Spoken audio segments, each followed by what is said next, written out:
नमस्कार दोस्तों, मैं विनय शर्मा, वास्तु एक्सपर्ट और एस्ट्रोलॉजर, आप सभी का अपने चैनल में बहुत बहुत स्वागत करता हूं। दोस्तों, बात करते हैं वृश्चिक लग्न की और अगस्त के महीने की।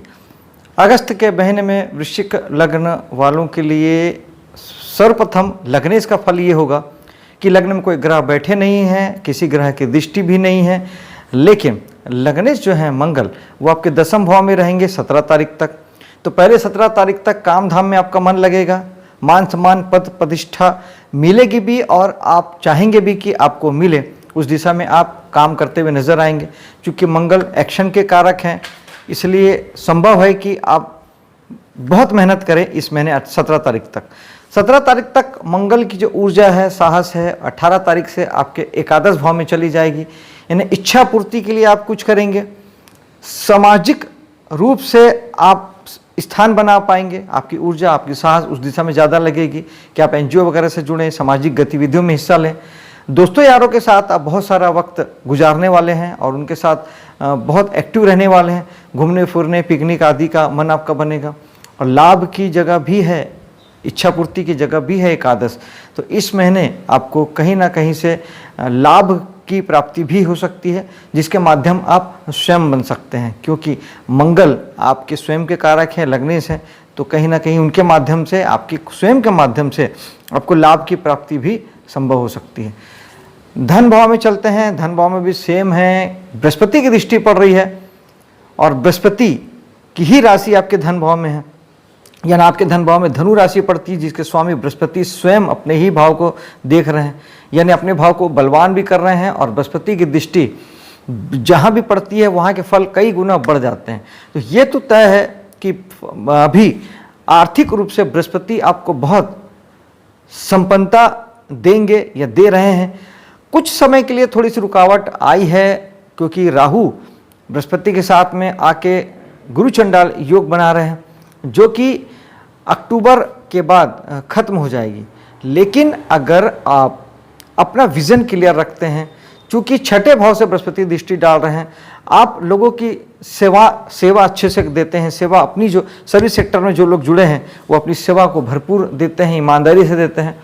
विजन आपका क्लियर रहता है तो आप खुद देखेंगे कि आपने जब भी जहाँ भी सर्विस दी होगी, सेवा दी होगी, आपको भरपूर वहाँ से लाभ की प्राप्ति हुई होगी। बृहस्पति नैसर्गिक भाग्य के कारक हैं, तो भाग्य से भी आपको धन की प्राप्ति होगी। कुल मिला के अभी जब से बृहस्पति आपके छठे भाव में आए हैं विगत अप्रैल से, तब से आपको निश्चित ही भाग्य से काफ़ी हद तक इनकम की प्राप्ति हुई होगी और आगे भी जब तक बृहस्पति यहाँ रहेंगे आपको वो लाभ की प्राप्ति देते रहेंगे। तीसरे भाव में चलते हैं, मकर राशि में। मकर राशि या हमारे पराक्रम का जो भाव है, वहाँ पे आपके जो स्वामी ग्रह हैं वो हैं शनि। शनि चले गए हैं आपके चौथे भाव में, अपनी मूल त्रिकोण राशि में। शनि यहाँ दो प्रकार से बलवान हो गए। एक तो अपने से दूसरे भाव में हर ग्रह शुभ हो जाता है, अच्छा भाव होता है। जो जैसे मकर राशि आपके तीसरे भाव में है, तो वहाँ से अब उसके दूसरे भाव यानी चौथे भाव में जाना, एक तो शनि को ठीक करता है, दूसरा शनि अपनी मूल त्रिकोण राशि में है, अपनी ही राशि में ग्रह और बलवान हो जाता है।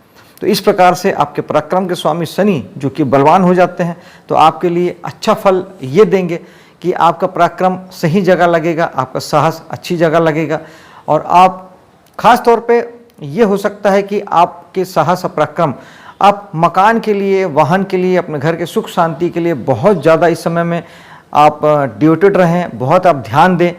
सारा वक्त आप यही सोचें कि कैसे मैं घर को बना लूं, चाहे आप नया घर बनाना चाहते हो, पुराने घर को नवीनीकरण करना चाहते हो, या अपनी गाड़ी का नवीनीकरण के बारे में आप सोच रहे हैं या नया गाड़ी लेने की सोच रहे हैं।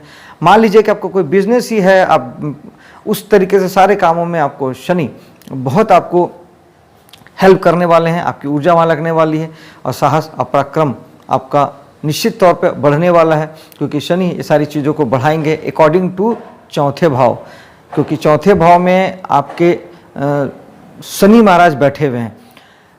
लेकिन एक चीज़ शनि के साथ जरूर जुड़ती है कि शनि जहाँ भी होते हैं, जहाँ देखते हैं, वहाँ के लिए चाहते हैं कि आप थोड़े से अनुशासित रहें, वहाँ पर आप ध्यान दें और मेहनत करें। जब आप ऐसा नहीं करते, केवल उस स्थिति में आपको तकलीफ या दुख की प्राप्ति आपको हो सकती है। तो चौथे भाव में बैठे हुए शनि आपको, अगर आपने मकान की ओर ध्यान नहीं दिया, मान लीजिए कि आपके मकान में कोई रिपेयरिंग की ज़रूरत है, किसी काम की ज़रूरत है, कोई ऐसी चीज़ है जो बहुत ज़्यादा ज़रूरी है जिसे आपको कर ही लेना चाहिए, आपने ध्यान नहीं दिया, तो फिर शनि आपको प्रॉब्लम दे सकते हैं। वाहन के संबंध में वाहन बिगड़ गया है, कुछ खराबी है, आपने उसे नहीं बनाया, तो फिर गाड़ी आपको प्रॉब्लम देगी, यानी शनि आपको प्रॉब्लम देंगे। इस तरीके से आपको इन चीज़ों को लेके और चीज़ों की बनिस्बत आपको ज़्यादा अवेयर होने की ज़रूरत है। हालांकि शनि चौथे भाव को आपको बहुत बलवान कर देते हैं, बहुत मजबूत कर देते हैं, वहाँ बैठ के अपनी मूल त्रिकोण राशि में बैठ के, तो निश्चित ही आपके घर में सुख शांति भी बनी रहेगी, घर मजबूत होगा, यानी आप साउंड होंगे, कहीं ना कहीं से आपको घर का सुख, वाहन का सुख मिलेगा ही मिलेगा, उसे आपसे कोई नहीं ले सकता। दोस्तों, पंचम भाव में आते हैं। पंचम भाव मीन राशि।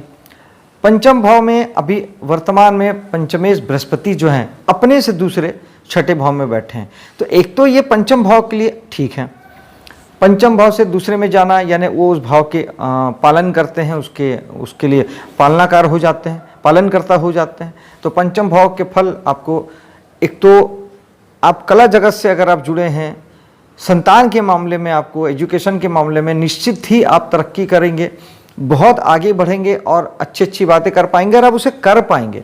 एजुकेशन में आपकी बहुत उन्नति होगी, पढ़ने में जो बच्चे पढ़ रहे हैं बहुत अच्छा पढ़ पाएंगे।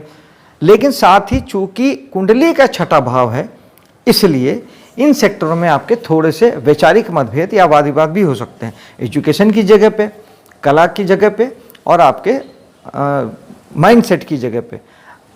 यानी पंचम भाव आप जहाँ से लोगों को हीलिंग देते हैं, जहाँ से लोगों को आप संतान की बात करें तो संतान के माध्यम से, या संतान का आपके साथ या आपका संतान के साथ वैचारिक मतभेद हो सकते हैं पंचम भाव में। पंचम भाव हमारे प्रेम प्रसंग का होता है, प्रेमी प्रेमिका के बीच भी वैचारिक मतभेद हो सकते हैं, विवाद हो सकता है, कारण कि पंचमेश जो है वो छठे भाव में जाके बैठे हैं। अब हम छठे भाव में चलते हैं। बृहस्पति यहाँ पे बैठे हैं अपनी मित्र की राशि में। बृहस्पति दोस्तों जहाँ बैठते हैं वहाँ के फल को उतना अच्छा नहीं करते, जितना अच्छा कि वो जहाँ देखते हैं वहाँ के फल को कई गुना वो बढ़ा देते हैं। तो चूंकि बृहस्पति आपके छठे भाव के फल को कमजोर करेंगे, तो वो ठीक ही है कि वो आपके ऋण को, रोगों को, अशत्रुओं को वो कमजोर करेंगे। लेकिन साथ ही जो लोग सर्विस सेक्टर में हैं, जो नौकरी करते हैं सरकारी या प्राइवेट, या किसी प्रकार के भी आप सर्विस देते हैं, प्राइवेट रूप से आप गाड़ी बनाते हैं, पत्थर लगाते हैं, बिजली मैकेनिक है, इलेक्ट्रिक, आप कार बनाते हैं, आप किसी प्रकार के लोगों को सलाह मशवरा देते हैं, जैसे एक एस्ट्रोलॉजर देता है, एक इंजीनियर देखता है, एक डॉक्टर देता है, तो ये सारे काम आप छठे भाव से देखते हैं। तो उन सारे कामों में थोड़ा सा आपको लेजीनेस आ सकता है, काम टल सकते हैं, कामों में देरी हो सकती है, क्योंकि बृहस्पति थोड़ा सा आदमी को लेजी बनाते हैं, आलसी बनाते हैं। तो आपके कामों, चूँकि बृहस्पति बड़े ग्रह हैं और सूर्य का चक्कर काफ़ी ज़्यादा दिनों में लगाते हैं, तो इसलिए उनकी यात्रा स्लो हो जाती है। तो बृहस्पति आपको यहाँ पर थोड़ा स्लो कर देते हैं, आपके काम आप प्रॉपर वे पे नहीं कर पाते, समय में पीछे रह जाते हैं, ये बृहस्पति कर सकते हैं। और अभी तो साथ में राहु भी विराजमान है गुरु चंडाल के रूप में। लेकिन गुरु चंडाल डरने जैसा कुछ नहीं होता दोस्तों। गुरु चंडाल में केवल इतना ही होता है कि बृहस्पति आपकी समझ है, आपके ज्ञान है, और राहु जो है वो भ्रम है, वो इल्यूजन है, वो धुआं है, वो अनैतिकता है। तो वो क्या करते हैं, आपकी समझ में अनैतिकता को जोड़ते हैं, यानी आपको गलत रास्ते पे ले जाने की कोशिश करते हैं। पहले तो आपकी समझ को भ्रमित करते हैं, आप सही गलत का निर्णय नहीं कर पाते, आपको सही दिखाई नहीं देता, और फिर वो आपको अनैतिक गलत रास्तों पे ले जाते हैं। ये सब राहु करते हैं, अनैतिक कामों से जोड़ना, गलत कामों से जोड़ना, भ्रम में उलझाना। तो आप जब मेडिटेशन करते हैं तो एक अकेले मेडिटेशन से राहु ठीक हो जाते हैं, या राहु के सारे दुष्प्रभाव कम हो जाते हैं। मेडिटेशन के आईने में आपको सब कुछ सही दिखाई देता है, सब कुछ आप बेहतर ढंग से समझ सकते हैं, और ज्ञान आपका पूर्ण रूप से सही ढंग से काम करता है, और आप गलत दिशा में नहीं जाते। क्योंकि ऐसे भी छठा भाव हमारे शत्रुओं का होता है, हमारे कर्ज लेने का होता है। यहाँ पर हमारी समझ का सही होना बहुत ज़रूरी है, वरना आप अनावश्यक लोगों से शत्रुता मोल लेते रहेंगे, अनावश्यक आप कर्ज ले लेंगे, और आप जीवन के प्रति नकारात्मक माहौल पैदा कर लेंगे। इसलिए जब तक अक्टूबर तक राहु यहाँ है, मेडिटेशन बहुत ज़रूरी है, आप ज़रूर कीजिएगा। देवी पूजा से आपको ज़्यादा लाभ होने वाला है, ख़ास तौर पे माँ लक्ष्मी की पूजा, क्योंकि शुक्र जो है उनकी माँ जो होती है, और लक्ष्मी माँ उनकी अधिष्ठाता देवी है। तो माता लक्ष्मी की पूजा आपके शुक्र को भी बलवान करेगी, आपके भाग्य को भी बलवान करेगी। दसम भाव में आ जाते हैं। दसम भाव में दोस्तों इस महीने 4 ग्रहों का प्रभाव आपके हैं। सर्वप्रथम तो शुक्र हैं जो कि सिर्फ 7 तारीख तक रहेंगे, उसकी बात हमने कर ली। बुध यहाँ पे पूरे महीने रहने वाले हैं। अष्टमेश बुध का दसम में रहना यानी आपको आपके कामों में थोड़ी सी रुकावट और बाधा देते हैं। लेकिन अगर आप 8वें भाव के काम करते हैं, यानी आप एस्ट्रोलॉजर हैं, वास्तु का काम करते हैं, तंत्र मंत्र का काम करते हैं, आप किसी प्रकार के खोजने ढूंढने का काम करते हैं, अपने कामों में आप रिसर्च शामिल करते हैं, आप CID CBI जैसे डिपार्टमेंट में हैं जो चीज़ों को ढूंढती खोजती हैं, आप टैक्सेशन डिपार्टमेंट में हैं, आप इंश्योरेंस सेक्टर में हैं, तो ये सारे फील्ड यहीं के हैं। आप रिसर्च करते हैं, पढ़ रहे हैं या पढ़ा रहे हैं, या वैज्ञानिक हैं, रिसर्च फॉर्मेट से जुड़े हैं, तो निश्चित ही आपके लिए ये अच्छा समय होगा और कहीं कोई दिक्कत बाधा नहीं आएगी, उल्टे आप राइज करेंगे या ज़्यादा सफल होंगे। फिर भी अगर मान लीजिए कि आपको किसी प्रकार के कामों में आप अगर 8वें भाव के काम जब नहीं करते हैं तो तकलीफ आपको आ सकती है। ऐसे समय में आप विष्णु सहस्त्र नाम का पाठ कम से कम 2 बार सुने या करें तो आपके लिए ये अच्छा होगा।